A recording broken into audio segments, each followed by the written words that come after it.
বিসমিল্লাহির রহমানির রহিম। আসসালামু আলাইকুম রহমতুল্লাহ। সুপ্রিয় শিক্ষার্থীরা, ক্রিয়েটিভ টিচিং মেথডের পক্ষ থেকে আমি মোহাম্মদ আতিকুল ইসলাম সুমন নিয়ে আসলাম আমাদের গণিতের 17 অধ্যায়ের পরিসংখ্যানের দ্বিতীয় ক্লাস। তো আসেন, দ্বিতীয় ক্লাসে আমরা দেখতে পাচ্ছি গড়ের উপরে আমরা তিনটা গড় আমরা এখানে বের করব। প্রথমত সাধারণত যে গড় আমাদের প্রয়োজন হয়, গড় সমান রাশিগুলোর যোগফল ভাগ রাশি সংখ্যা, তারপর গাণিতিক গড়, যেটা আমাদের পরীক্ষায় আমরা জেসি থেকে শুরু করে নিচের ক্লাসও দেখেছি, সামেশন fi(xi/n), আর আরেকটা গড় পাবো সংক্ষিপ্ত পদ্ধতির গড়, সেটা আমরা পরবর্তী ক্লাসে আলোচনা করব। তাহলে তিন ধরনের গড় আমরা মূলত আমাদের দশম শ্রেণীতে দেখতে পাবো। তো তার মধ্যে দুইটা এই ক্লাসে, আর সংক্ষিপ্ত পদ্ধতির গড় আমরা পরবর্তী ক্লাসে আপনাদেরকে দেখাচ্ছি। তাহলে এখানে আসি, প্রথমত আমরা কিসে যাবে?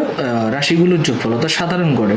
তো সাধারণ গড়ে মূলত আমাদের এমসিকিউ এবং সংক্ষিপ্ত প্রশ্ন আসতে পারে, অথবা ক নাম্বারে জ্ঞানমূলক আসতে পারে। তো প্রথমত রাশিগুলোর যোগফল ভাগ রাশি সংখ্যা। তাহলে এখানে আমাদেরকে 1টা 2টা 3টা 4টা 5টা 6টা সংখ্যা দেওয়া হয়েছে।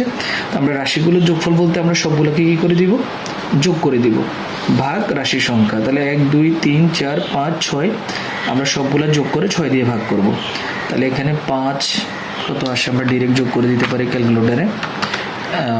5 যোগ 3 যোগ 7 যোগ 9 যোগ 2 যোগ 4। তাহলে 5 যোগ 3 যোগ 7 যোগ 9 যোগ 2 যোগ 4 ইকুয়াল আমরা দেখতে পাচ্ছি কত? 30।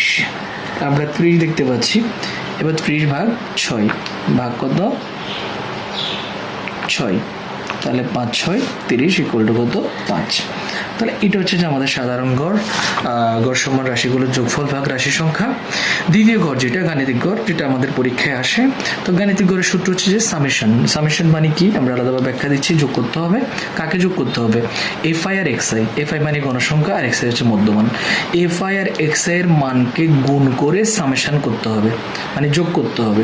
তারপর n মানে গণসংখ্যার যোগফল দ্বারা এটাকে আবার কি করতে হবে? ভাগ করতে হবে। তাহলে শুরু করা যাক। আমরা প্রথমত আমাদেরকে একটা অঙ্ক দেওয়া আছে, দেখেন 41 থেকে 50। তারপর লিখলাম 41 থেকে কত? 50। এরপরে 51 থেকে 60, 51 থেকে 60, 61 থেকে কত? 70। এখানে 3টা শ্রেণী দেওয়া হয়েছে।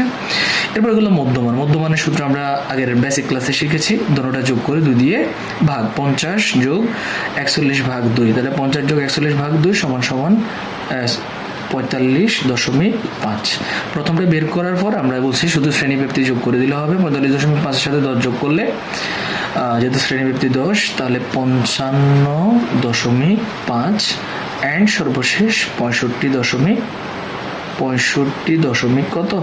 5। তাহলে এই হলো যে আমাদের মধ্যমান। গণসংখ্যাটা দেওয়া আছে 5, 10 আর 4। এরপরে বলছে যে কি fi xi মানে দুটোটা গুণ করতে হবে। তো আমরা গুণ করব। প্রথমত কত? 45.5 গুণ কত? 5 ইকুয়াল 2 to 7.5, 2 to 7 কত? 5। দ্বিতীয়ত আমরা গুণ করব 55.5 55.5 ইন্টু কত? 10। তাইলে কত? 555 দিলাম। এরপর আসেন যে 65.65.5 গুণ কত? 4 262 262। তাহলে হয়ে গেল। এবার আসেন সামেশন মানে কি করতে হবে? যোগ করতে হবে। তাহলে আমরা আসেন সামেশন যোগ করা শুরু করে দিই। তাহলে 2 to 7.5 প্লাস 555 প্লাস 262। তাহলে ইকুয়াল কত বের হলো?